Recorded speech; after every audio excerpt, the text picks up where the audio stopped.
கழல் தொழுதெழுவேன். இடரினும் தளரினும் எனதுரு நோய் தொடரினும் உன் கழல் தொழுதெழுவேன்.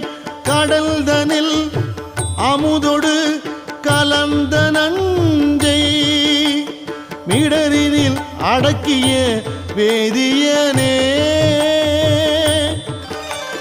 மிடரினில் அடக்கிய வேதியனே. இதுவோ எமை ஆளுமாறு ஈவதொன்றெமக்கு இல்லையே. அதுவோ உனது